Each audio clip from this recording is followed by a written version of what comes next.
Hello everyone, আসসালামু আলাইকুম। আশা করি সকল অনেক ভালো আছো এবং আমিও অনেক ভালো আছি তোমাদের দোয়ায় এবং আল্লাহর রহমতে।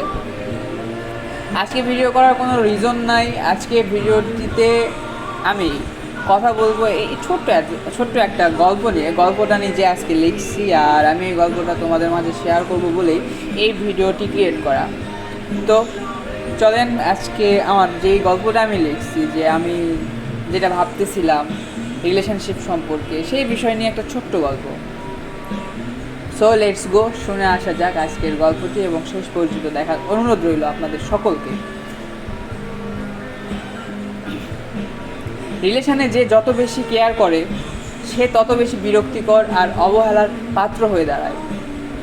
যে যত বেশি ভালোবাসা দেয় সে তত বেশি কষ্ট পায়, এটাই দুনিয়ার নিয়ম।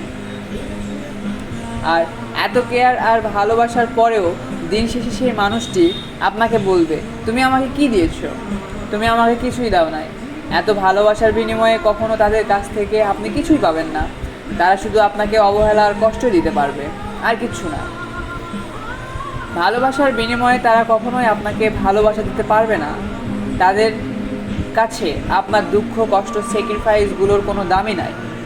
তবুও আমরা তাদেরকে পাগলের মতো ভালোবাসি।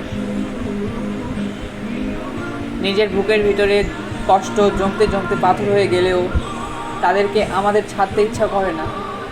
আপনি আজ যাকে আপনার কাছে পৃথিবী ভাবছেন, খোঁজ নিয়ে দেখবেন সে আপনাকে তার শহরেও ভাবছে না।